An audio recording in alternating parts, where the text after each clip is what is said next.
Jayesh Garg, MTech from IIT Kanpur, MS and PhD from IIT Madras. I have faced NPCL interview twice. One was in NPCL Mumbai Center and another was on NPCL Kalpakkam Center. Okay. ये दोनों interview मैंने कर रखे। मुझे मयंक को हमें NPCL के बारे में बहुत ज्यादा नॉलेज है। एनपीसीएल में कैसे पूछा जाता है, क्या क्वेश्चंस पूछे जाते थे, क्या मुझसे क्वेश्चंस पूछे गए थे, क्या मयंक से पूछे गए थे, इसके बारे में हम लोग आप लोगों को डिटेल में बताएंगे। Okay, over to you Mayank. हाँ, तो आप अपने बारे में बता दीजिए बच्चों को। Hello everyone, my name is Mayank Agarwal and I am currently working as a production engineer in IOCL and I have secured AIR 14 GATE 2022 chemical engineering. So I have faced NPCIL interview in 2022 at Mumbai Center. So I know how they are going to ask the question and how they are going to confuse you in their particular question and how you are going to mess up these things. So if you are not comfortable with the interview and if you do not have practiced the mock, then you are not going to do well at the interview. Okay. अब मयंक आप थोड़ा बता दीजिए अपने बच्चों को, students को बता दीजिए, लाइक आपका नाम कहाँ पे था, इस वेटिंग लिस्ट में नाम था या फिर आप शॉर्ट सिलेक्टेड थे या नहीं थे, इसके बारे में थोड़ा बताइए बच्चों को। हाँ, तो एक्चुअली मैं एक और इन्फॉर्मेशन बताना चाहता हूँ। तो एनपीसीआई 2022 में so I was wait listed at 11th place and at that time around 8 और 9th प्लेस जो भी स्टूडेंट वेट लिस्टेड थे तो उनकी वेट लिस्ट क्लियर हो गई थी and I was the second last और third student who was whose waiting list did not clear at that time. So hard luck for that time. But मैं waitlist था तो मुझे एक्सपीरियंस है कि कैसे वो उन्होंने क्वेश्चन पूछे थे और क्या क्वेश्चन पूछे थे कि किस डिफिकल्टी लेवल के थे। तो we can share it with you. Fine. तो मयंक, मैं आपको बताना चाहूंगा, ये यूट्यूब पे तो ठीक है, यूट्यूब पे नहीं चल रहा है वो, नो प्रॉब्लम, बट हम लोग जूम पे रिकॉर्ड कर देंगे, बाद में we will premiere it, right? Okay, due to internet connection. Okay, otherwise you can check, अगर ओबीएस से होता है तो उसको देख लो, है ना? ओके, अब बात करते हैं गाइस, एनपीसीएल में कितने सब्जेक्ट्स प्रिपेयर करना है, कितने सब्जेक्ट्स आप लोग प्रिपेयर करके जाएंगे, तब जाके आप लोग को क्लियर होगा। तो देखिए, NPCL it is similar to BARC interview, okay, but not totally similar to BARC interview, not totally similar to BARC interview. Okay, BARC में आप लोगों से 5 सब्जेक्ट पूछे जाते हैं कि लाइक प्रिपेयर द 5 सब्जेक्ट्स। वहां पे आप लोग जाते हैं, जब आप लोग जाते हैं इंटरव्यू देने के लिए एनपीसीआईएल में, तो आप लोगों को बोर्ड में लिखना होता है, जैसे बार्क में लिखना होता है ना कि आप लोग अपने 5 सब्जेक्ट लिख लीजिए, जो भी आपके 5 सब्जेक्ट्स है। एंड अब कौन कौन से 5 सब्जेक्ट्स आप लोग को प्रिपेयर करने चाहिए। ओके, तो मैं आप बताइए बच्चों को कि सबसे पहले ये 5 सब्जेक्ट्स कौन कौन से प्रिपेयर करना चाहिए स्टूडेंट्स को। सर पेन टैब का यूज कर सकते हैं आप, एंड उसको नोट डाउन कर सकते हैं पहले, ठीक है, स्क्रीन हाँ, शेयर करके। तो जस्ट अ मिनट। यस। जैसे मैं बताना चाहूंगा कि 5 सब्जेक्ट्स जो है किसी भी केमिकल इंजीनियर्स, जो भी 5 सब्जेक्ट कोई केमिकल इंजीनियर्स और मोस्टली यही 5 सब्जेक्ट्स बोलता है, अगर वो इनके अलावा बोल रहा है तो इट मींस दैट ही और she has a very good confidence in दो subjects. But according to me, these 5 subjects should be your priority. First should be the heat transfer, second mass transfer, third fluid mechanics, fourth CRE, fifth thermo. Okay. Okay, So heat transfer, अब ये रहे। most of the question will be asked from the heat transfer, fluid mechanics and thermo in NPCIL interview. Okay. सो अगर आप अपना पहला favourite subject CRE बता रहे हैं तो समटाइम्स ऐसा हुआ है कि उन्होंने सीआरई से एक भी क्वेश्चन नहीं पूछा है।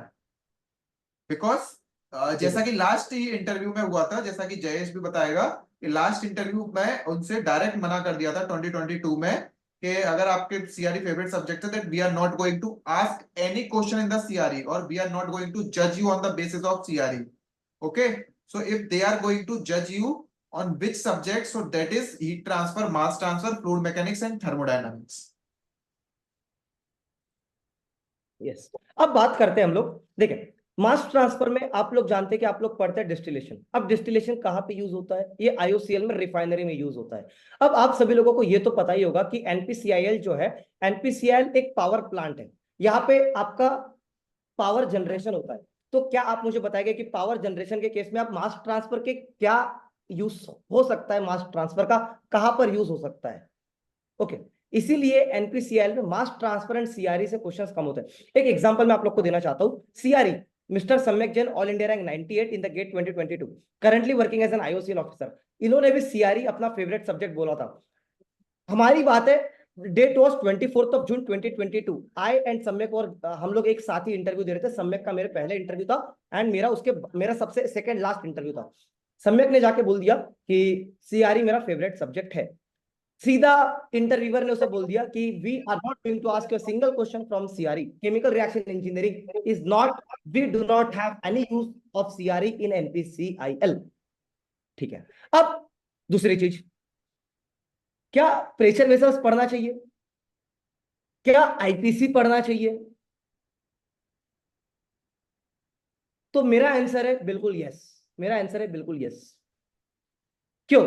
एनपीसीएल एक ऐसा इंस्टीट्यूट है जहां पर आप लोगों को क्वेश्चंस जो पूछे जाते हैं, that questions are being asked from the application point of view. I have already told in my very first session that questions are being asked from the application point of view.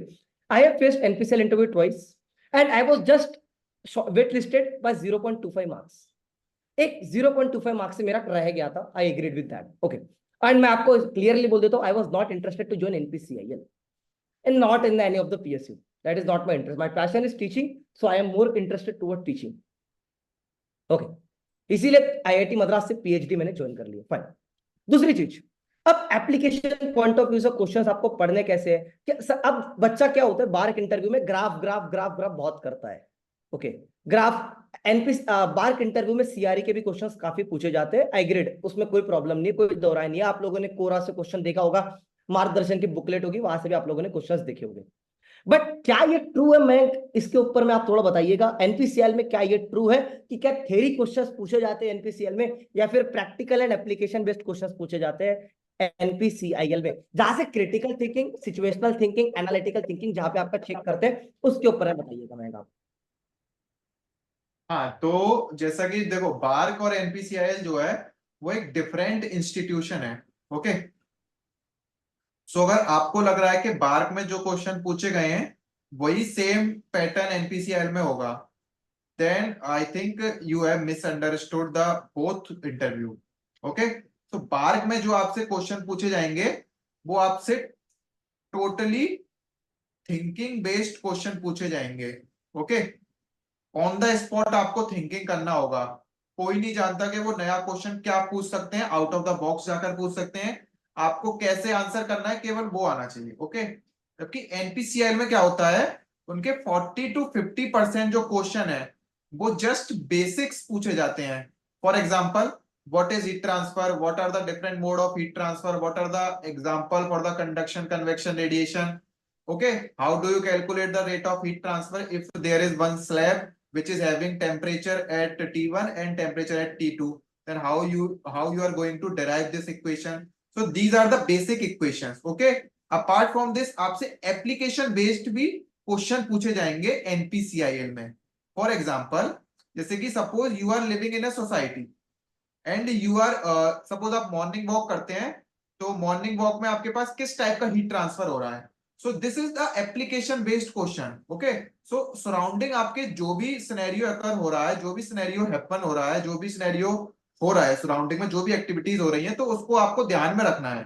ठीक है, और उसको basis पर for 1 month और 2 month जब तक कि आपके इंटरव्यू है, और उसको ध्यान में रखते हुए आपको प्रिपेयर करना है for NPCIL as well as BARC as well as another interview. Okay, तो एप्लीकेशन बेस्ड जो क्वेश्चन है वो एनपीसीआईएल में पूछे जाते हैं in each and every subject. Yes, जैसे कि मैं भी एक एग्जांपल देना चाहता हूँ। वैसे तो मैंने एनपीसीएल इंटरव्यू एक्सपीरियंस में आई हैव ऑलरेडी शेयर्ड, मेरे से जो क्वेश्चन पूछा गया था, आपका घर कितने फ्लोर का है, तो मैंने बोल दिया सर मेरा घर 3 फ्लोर का है। तो आपके घर में क्या ओवरहेड टैंक है? यस, मैंने बोला सर ऑब्वियसली रहती है। अब आपका वेल कितने फुट में, आपका वेल में वाटर कितने फुट पे है? तो मैंने बोल दिया सर 10 फीट नीचे मेरा वाटर अवेलेबल है। अब आप पंप लगाएंगे इसमें, तो आप मुझे पहले बताइए, बोले क्वेश्चन पंप लगा दिया है आपने, इस वाटर को, जो वाटर है वेल के अंदर में, इसको डिलीवर करना है आपको overhead tank which is approximately 30 metres. क्या होगा पावर रिक्वायरमेंट क्या होगी? सेकेंड क्वेश्चन बोल दिया, अब सपोज जो जो वॉल्व था, आपने वो वॉल्व ओपन कर दिया ओवरहेड टैंक का, अब क्या होगा? तो मैंने बोल दिया सर वाटर विल फ्लो। फिर थर्ड क्वेश्चन उनका आया, ये वाटर टाइम कितना लगेगा इसमें, the time required for emptying the tank, ये कितना होगा? तो मैंने बोला सर इसको हम लोग कैलकुलेट कर सकते हैं, T is equal to A by A root over, उससे वो फॉर्मूला हम लोग कैलकुलेट कर सकते हैं to empty the tank.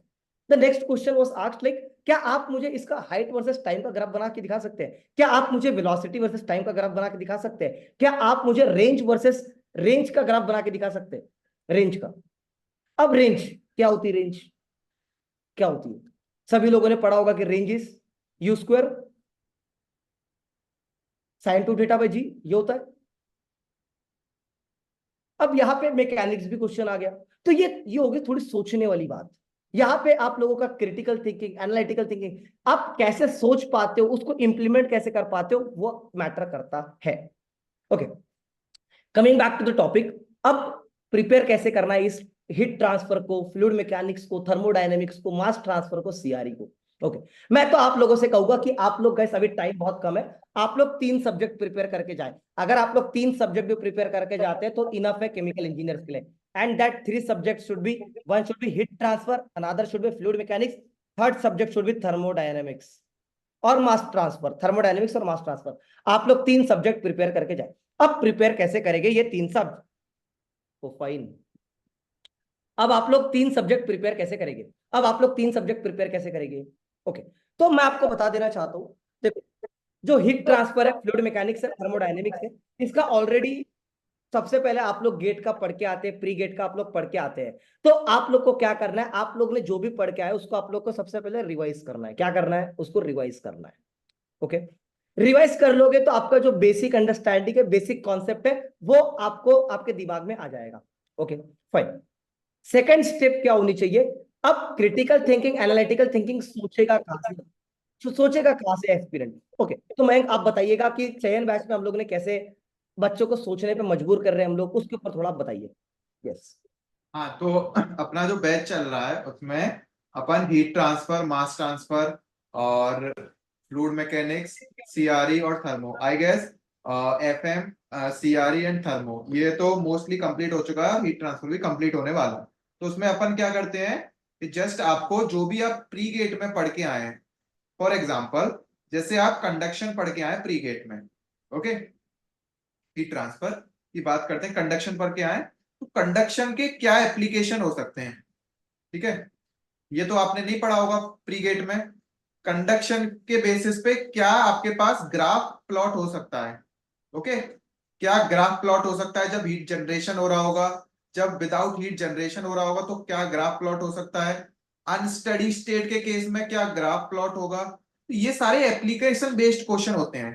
Another is कि जैसे सपोज कीजिए कि आपके पास कोई एक फिन है, ठीक है, सपोज आपके पास कोई एक प्लेट है और उसमें आपने फिन इंट्रोड्यूस करा दी, ओके, अब फिन का एक जो सरफेस है वो आपने फर्नेस में रख दिया, ओके, ये फर्नेस में रख दिया, तो टेम्परेचर प्रोफाइल कैसे वेरी करेगी, इसकी टेम्परेचर प्रोफाइल कैसे वेरी करेगी, इसकी इफेक्टिवनेस आप कैसे कैलकुलेट करेंगे, एफिशिएंसी कैसे कैलकुलेट करेंगे, इफेक्टिवनेस कैसे कैलकुलेट करेंगे, थिन फिन ही अपन क्यों यूज करते हैं। इसके अलावा जैसे हीट एक्सचेंजर है उसमें 2,4 हीट एक्सचेंजर की क्या टेम्परेचर प्रोफाइल होती है काउंटर करंट के केस में, को करंट के केस में क्या टेम्परेचर प्रोफाइल होती है, और फ्री कन्वेक्शन के केस में आप how do you calculate the heat transfer coefficient. तो ये सारे एप्लीकेशन बेस्ड क्वेश्चंस होते हैं, ठीक है। अगर आपको ये पढ़ना है तो आप हमारे चयन बैच को एनरोल कर सकते हैं, जो भी हम एप्लीकेशन बेस्ड क्वेश्चन पढ़ा रहे हैं, जैसे कि एफएम में हुआ, सपोज आपके घरों में जो नल होता है, जो भी नोजल होता है, उस नोजल में आप बर्नौली थ्योरम और ये कंटिन्यूटी इक्वेशन कैसे अप्लाई करेंगे, ठीक है। इसके अलावा जो घरों में जो पाइप होते हैं वो अपन प्लास्टिक के क्यों यूज करते हैं? लोहे का पाइप भी यूज कर सकते हैं, आयरन पाइप भी यूज कर सकते हैं। और घरों में जो पाइप होते हैं उसमें कुछ लिखा होता है, जैसे शेड्यूल नंबर हुआ, कितने इंची का पाइप है ये भी लिखा होता है। तो ये क्यों लिखा होता है, क्या इसका मतलब होता है, शेड्यूल नंबर क्या होता है, बर्मिंघम वायर गेज क्या होता है? तो ये सारे एप्लीकेशन बेस्ड क्वेश्चन होते हैं। अगर आपको ये अच्छे से और पढ़ना है तो आप हमारे बैच को एनरोल कर सकते हैं। Over to you. यस, अब बात करते हैं गाइस मॉक। देखो, ये सब चीज हो गई एप्लीकेशन बेस्ड क्वेश्चन। अब इस साल मोस्टली आईपीसी से क्वेश्चन पूछे नहीं जाते थे, बट इस बार तो बार्क के मैंने ग्रुप पे मैंने डलवाया भी था इंटरव्यू एक्सपीरियंस नव्या का। उसमें इंस्ट्रूमेंटेशन एंड प्रोसेस कंट्रोल से भी क्वेश्चन पूछे गए। कंट्रोल वॉल्व जो कि क्वेश्चन आप लोग पढ़ते हैं बहुत मिनिमम पढ़ते हैं, बट कंट्रोल वॉल्व से भी क्वेश्चन पूछे गए हैं इस बार बार्क के इंटरव्यू में, क्योंकि इंटरव्यूअर को भी पता है कि yes questions are available in the Quora और इन द जो भी ऑनलाइन जैसे हम लोग है मार्गदर्शन है। मार्गदर्शन की वजह से तो सभी लोग को पता ही चल गया और एक सैचुरेटेड हर एक चीज आप लोगों को सिस्टमैटिक मैनर में मिल गई है इंटरव्यू प्रिपरेशन की। ओके, अब आईपीसी। आईपीसी तो सभी को पता था कि आईपीसी कोई पढ़ता नहीं है, बट अगर हम लोग अभी का बात करें, रिसेंट केस करें, रिसेंट सिनेरियो की अगर हम लोग बात करें, तो इंस्ट्रूमेंटेशन एक ऐसा फील्ड हो चुका है जहां से जिसका ऑलरेडी यूसेज बहुत है कंपनी में। आप लोग मैन्युअली कुछ काम नहीं करते, everything is done by instrumentation. Yes Mayank, आप ऑलरेडी आईओसीएल में, तो आप इसके ऊपर में थोड़ा और अच्छे से बता पाएंगे इंस्ट्रूमेंटेशन में क्या क्या काम होता है, थोड़ा इसके ऊपर हम बताइएगा। हाँ रुकिए, ओवर टू मैं यू। explain करता हूँ। तो इसमें क्या होता है, देखो सपोज आईपीसी में जो है, suppose you have IPC subject, first of all you have to know what IPC works for. IPC is the instrumentation and process control. Okay, तो सपोज कोई भी प्रोसेस हो रहा है, उसको कंट्रोल करने के लिए क्या इंस्ट्रूमेंट की रिक्वायरमेंट है? So that is known as the IPC. Okay, suppose you have a column and for that there will be some temperature controller. Okay, there is some pump, and in the pump there is some reflux and there will be some rundown. Reflux divided by rundown, which is known as the reflux ratio. Reflux ratio सबने पढ़ा होगा, लेकिन इस reflux ratio को कैसे control करते हैं? क्या मेथड होते हैं रिफ्लक्स रेशियो को कंट्रोल करने के लिए, जो कि आपका ऑप्टिमाइज्ड रिफ्लक्स रेशियो रहे, आपके पास मैक्सिमम प्रोडक्ट बने और मैक्सिमम रिकवरी बने। ओके, तो उसको ऑप्टिमाइज करने के लिए आपके पास होते हैं कंट्रोलर्स। ओके, अब कंट्रोलर्स क्या होता है? कंट्रोलर्स होता है आपके पास पीआई, पीआईडी हुआ। उसकी ट्यूनिंग क्या होती है? क्योंकि अगर अच्छा कंट्रोलर होगा तो वो अच्छे से ट्यून होगा, इसका मतलब है कि जो पैरामीटर्स होंगे वो सारे ऑप्टिमाइज्ड वे में होंगे। अदरवाइज क्या होगा, आपके पास जो कंट्रोलर होगा वो बार बार फ्लक्चुएशन में मोड में चला जाएगा और आपके पास बार बार मैनुअली आपको रिफ्लक्स रेशियो एंटर करना पड़ेगा। ओके, तो इसके लिए आपके पास इंस्ट्रूमेंटेशन रिक्वायरमेंट होती है। ठीक है, इंस्ट्रूमेंट जो भी होते हैं, for example temperature controller, pressure controller, flow controller, transmitter, और भी सारे, temperature transmitter, pressure transmitter, level gauge, level controller, many मतलब नंबर ऑफ इंस्ट्रूमेंट्स होते हैं जिनको कि आप गिन भी नहीं सकते हैं, इतने ज्यादा इंस्ट्रूमेंट्स होते हैं। तो इसलिए आईपीसी इंपॉर्टेंट होता है। अब आपके पास इंटरव्यू में क्या पूछा जा रहा है? इंटरव्यू में जस्ट आपसे पूछा जाएगा, सपोज आपने ये बॉल्व अगर यूज कर रहे हैं, ठीक है, जिससे कोई कंट्रोल वॉल्व यूज कर रहे हैं, तो उसका क्या प्रोसीजर होता है? एयर टू ओपन है, एयर टू क्लोज है, एयर टू ओपन क्यों बोल रहे हैं, एयर टू क्लोज क्यों बोल रहे हैं, क्या इसका सिग्निफिकेंस है? हर एक शब्द के आगे आपको सिग्निफिकेंस लगा देना अगर आप बार पर एनपीसीआई इंटरव्यू क्रैक करना चाहते हैं तो। ठीक है, नाउ ये ओवर टू यू। यस, अब मैं बताना चाहूंगा। फाइन, अब ये रही बात इंस्ट्रूमेंटेशन प्रोसेस कंट्रोल। तो गाइस, अगर आप लोग एनपीसीएल का इंटरव्यू देने जा रहे हैं तो मैं सजेस्ट करूंगा आप लोग को कि थोड़ा बहुत आईपीसी को रिवाइज करके चले जाइएगा। एक बेसिक नॉलेज आप लोग को होना चाहिए। I am not asking you to mug up और बहुत डिटेल में जाके पढ़ना है, उतना डिटेल में नहीं जाना है। अब आखिरी के गाइस कुछ बचे हैं 15 दिन। अब इस 15 दिन को आप लोग को यूटिलाइज करना है, बहुत बेहतरीन तरीके से आप लोग को यूटिलाइज करना है। एक चीज मैं आप लोगों से बिल्कुल सजेस्ट करूंगा, इंटरव्यू देने जाने के पहले आप लोग मॉक इंटरव्यू लगा कर जाइए बिल्कुल। और वो मॉक इंटरव्यू आप लोग को पता है, मार्गदर्शन के अलावा कहीं पे भी बेहतरीन मॉक इंटरव्यू एनपीसीआईएल या बार्क लेवल का कहीं पे भी नहीं मिलेगा। एंड लिख के दे रहा हूं मैं, अगर कोई व्यक्ति हमारे अलावा कहीं और पैसा वेस्ट करता है या फिर कहीं और अपना टाइम वेस्ट करता है, पैसे से ज्यादा है टाइम वेस्ट अगर करता है, फॉर एग्जांपल मैं देख रहा हूँ कि दूसरे इंस्टीट्यूट्स भी अपना टाइम 2-2 घंटे के मॉक इंटरव्यू करवा रही है। मेरे भाई साहब 2 घंटे के इंटरव्यू नहीं चलते एनपीसीएल में, ओनली 40 मिनट्स के इंटरव्यू चलते हैं। और उनके क्वेश्चंस भी मैं देख रहा हूँ कि वो क्वेश्चंस जो पूछ रहे हो बच्चों वाले क्वेश्चंस पूछ रहे हैं। कभी आप लोग मार्गदर्शन के मॉक इंटरव्यूज देखिएगा। मार्गदर्शन के मॉक इंटरव्यूज अगर आप लोग देखते हैं तो आप लोग को पता चल जाएगा कि मार्गदर्शन की क्वालिटी क्या है, क्या लेवल है। और इसी लेवल के क्वेश्चंस आप लोगों को पूछे जाएंगे एनपीसीएल के इंटरव्यूज में। इसके अतिरिक्त ये जो क्वेश्चन पूछ रहे हैं कि व्हाट इज हिट ट्रांसफर, ये ऑर्डर ऑफ रिएक्शन क्या है, नहीं है। उन लोगों ने कभी इंटरव्यू फेस नहीं किया, कभी इंटरव्यू फेस नहीं किया। अगर इंटरव्यू फेस करते तो ये सवाल का जवाब देते। 2013 के पास आउट, 2012 के पास आउट और अभी के पास आउट जिन्होंने अभी रिसेंटली इंटरव्यू फेस किया, they can guide you more betterly. एक और प्लेटफॉर्म जो है, जो कि वहां पे तो केमिकल इंजीनियर है नहीं, फिर भी केमिकल इंजीनियरिंग की कोचिंग चला रहे हैं फॉर इंटरव्यू प्रिपरेशन। और यहाँ पे 2-2 3-3 महारथी बैठे हैं आप लोगों के लिए केमिकल इंजीनियरिंग को गाइड करने के लिए। हमारा बेहतरीन तरीके से आप लोग यूटिलाइजेशन कर सकते हैं। ओके, आप लोग हमारे शॉर्ट्स जाके देख सकते हैं, यूट्यूब पे हमारे मॉक इंटरव्यू देख सकते हैं। एक फील लेके देखिएगा आप हमारे मॉक इंटरव्यू। अगर आप लोग को मॉक इंटरव्यू में एनरोल करना है, हमारे परमाणु बैच में एनरोल कर सकते हैं आप लोग, जिसका लिंक अवेलेबल है डिस्क्रिप्शन में। परमाणु बैच एक डेडिकेटेड मॉक इंटरव्यू बैच है। ओके, दूसरी चीज, अब मॉक इंटरव्यू का लेवल आप लोग ऐसे ही मॉक दीजिएगा जहां पे आपको लेवल का मॉक मिले। फालतू का टाइम वेस्ट ना करिएगा, आई रिपीट, फालतू का टाइम वेस्ट ना करिएगा। ओके, यस मैम, अगर आप कुछ ऐड करना चाहते तो प्लीज। अब बच्चा एनपीटीएल के वीडियोस देखना शुरू करता है, तो क्या मैं के वाजिब है, क्या ये जायज है कि एनपीटीएल के वीडियोस देख ले, या फिर कोई प्लेलिस्ट पढ़ी है, चाहे वो अनअकैडमी की हो, चाहे पीडब्ल्यू की हो, चाहे मेड इजी की हो, चाहे किसी की भी प्लेलिस्ट हो, वो क्या उसने अभी देखना चाहिए? वो प्लेलिस्ट क्या देखना चाहिए? अभी तो आपके पास less than 15 days I guess और लेस देन 10 डेज बचे हुए हैं। तो इस टाइम पे आपने जो भी अपने नोट्स बनाए थे ड्यूरिंग योर प्री गेट और पोस्ट गेट, अब तक जितने भी नोट्स बनाए हैं, तो आफ्टर योर गेट रिजल्ट, जब तक आपको पता चल गया होगा कि आप शॉर्टलिस्ट होने वाले हैं बेस्ड ऑन योर रैंक, तो अभी आप अपने नोट्स रिवाइज कर सकते हैं। बट आपको उसके साथ साथ मॉक इंटरव्यू देना उतना ही जरूरी है जितना आप प्री गेट में टेस्ट सीरीज अटेम्प्ट करते हैं।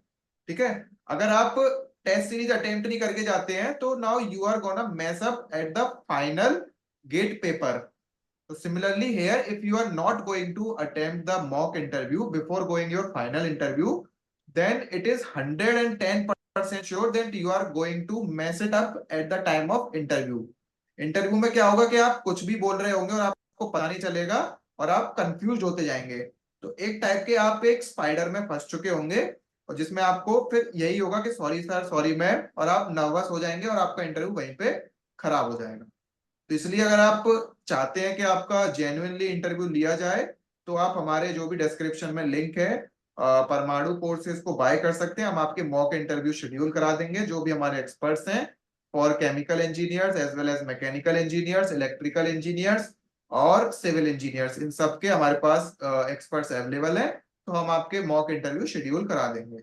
ओके, जिससे कि आपको वन ऑन वन ऐसी फीलिंग आएगी जो कि आप फाइनल इंटरव्यू में देने वाले हैं। ओके। Yes. और एक चीज मैं और बोलना चाहूंगा स्टूडेंट्स, देखो स्टूडेंट्स, मॉक इंटरव्यू में एनपीसीएल के मैं आपको लिख के देता हूं, अगर आप लोगों ने कितनी भी पढ़ाई क्यों ना कर रखी हो, कितना भी आप लोगों ने पढ़ रखा हो, वो आपको पानी में उतारेंगे, वो आपको बोतल में उतारेंगे 110%। चाहे आप कितना भी पढ़ लो, यहाँ पे बात सिर्फ एक ही चीज है, वो है क्रिटिकल थिंकिंग। आप सोच कैसे पाते हो समय पर। ऑल इंडिया रैंक 13 एक था, all India rank 13, I won't be revealing the name, 2022। बहुत कॉन्फिडेंस था उसे, ऐसा पानी में उतारा था ना, आके बोल दिया था, आके उसने ऐसा बोल दिया था कि यार ये क्या पूछ रहे हैं, कुछ भी पूछ रहे हैं करके। नो, नो, कितना भी पढ़ लो आप लोग प्री गेट में, द थिंग इज कि you have to face the mock interview. एक AIR 13 हमें हमारे साथ में ही था, हमारे साथ वाला ही है, हमें पता है। तो मॉक इंटरव्यू दीजिए और अपने अंदर में जो भी मिस्टेक्स है या फिर आप जो भी मिस्टेक्स कर रहे हो, ये आप खुद सेल्फ रियलाइज नहीं कर सकते हो जब तक कि आपको एक मेंटर नहीं लगता। और ये तो भूल जाइएगा कि दोस्त लोग के साथ में मैं मॉक इंटरव्यू दे दूंगा, या दोस्त लोग के साथ तैयारी आप लोग जरूर कर सकते हैं, बट दोस्त लोग के साथ में मॉक इंटरव्यू नहीं लगा सकते। और दोस्त के साथ मॉक इंटरव्यू लगाना मतलब खुद के पैरों पे कुल्हाड़ी मारना। क्या मैं सही बोल रहा हूँ? बिल्कुल ओके बिल्कुल। फाइन, तो मैं कंक्लूड करेंगे सेशन को। ओके कंक्लूड करेंगे, आप अगर कुछ ऐड ऑन करना चाहते हैं तो प्लीज बोल सकते हैं। यस, इसको शेयर स्क्रीन बंद कर देना मैं।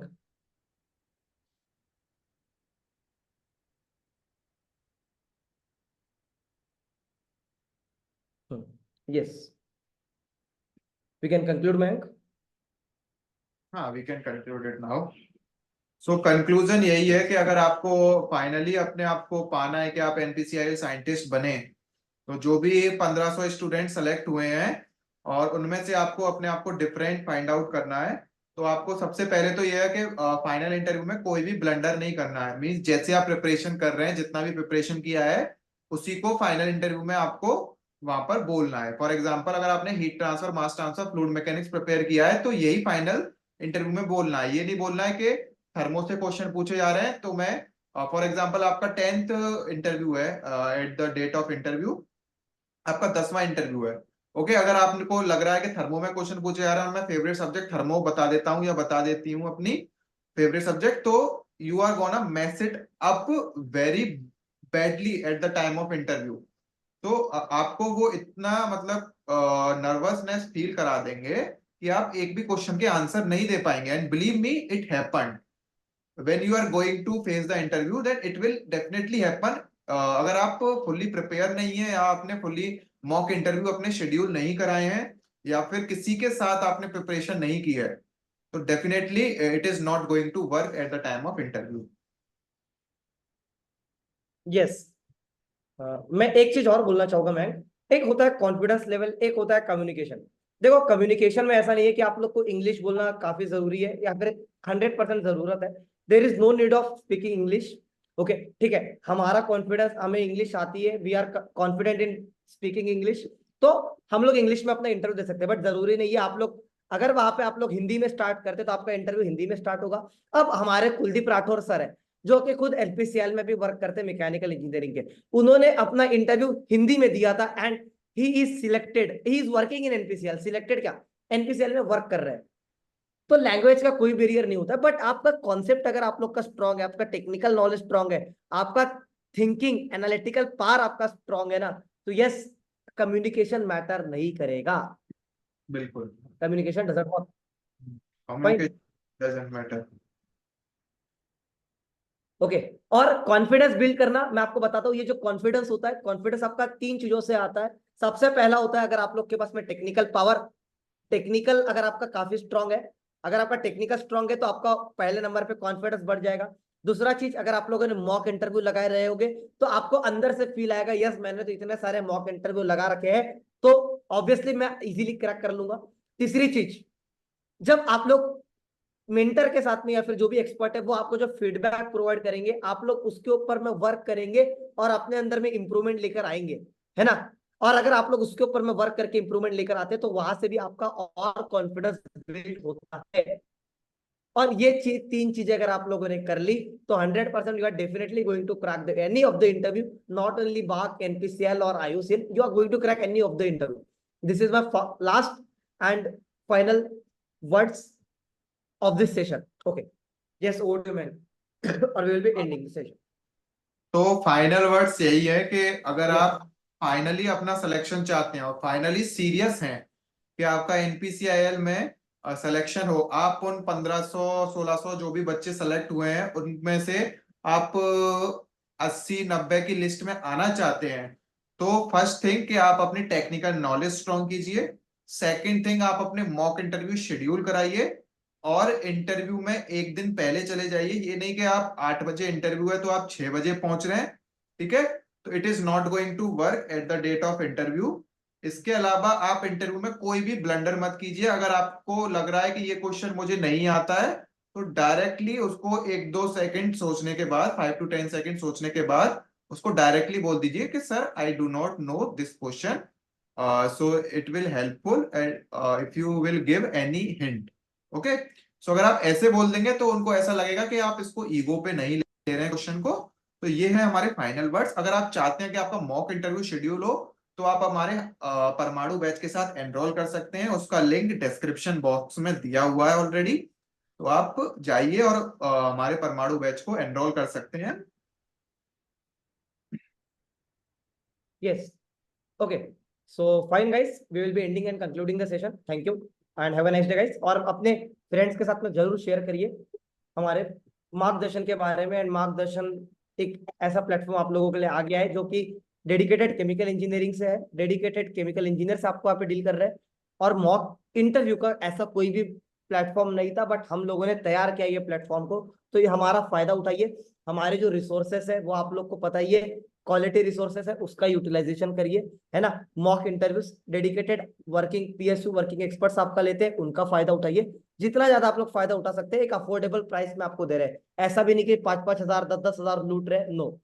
अफोर्डेबल प्राइस में 1500 रुपए 1499 2999 में आप लोग को एक डेडिकेटेड इंटरव्यू कोर्स मिल रहा है। Okay, thank you, have a nice day. Sir एक डाउट था। हाँ यस मैम, हाँ यस स्मिथ बोलिए। सर अभी मीन्स अभी अराउंड 10 एक दिन जितना बचा है, तो सर मीन्स आप टिप्स दे सकते हो कि रिवीजन कैसे करें सर। मीन्स के 4 सब्जेक्ट है मेरे, FM MT HT CRE, तो मीन्स ऐसा रिवीजन के जो फुल टॉपिक्स भी कवर कर दे और बेनिफिट भी हो। अच्छा, आपका कौन कौन सा फेवरेट सब्जेक्ट आप बताने वाले हैं?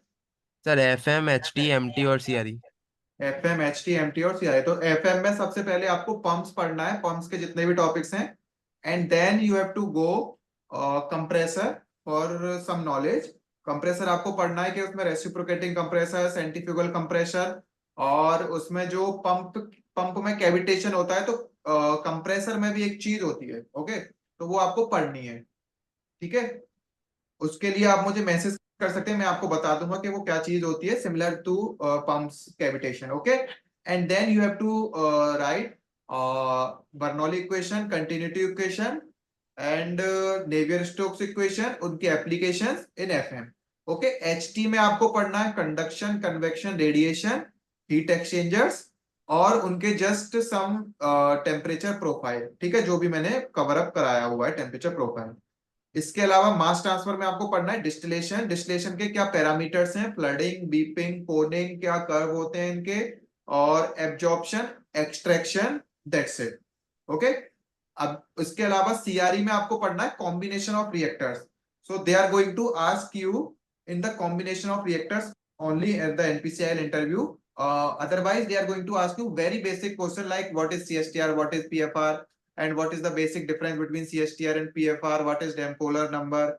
So these basic questions that they are going to ask you at the NPCIL interview. I am talking about the NPCIL interview, not BARC interview. Okay. Okay sir. Any other doubts? No sir.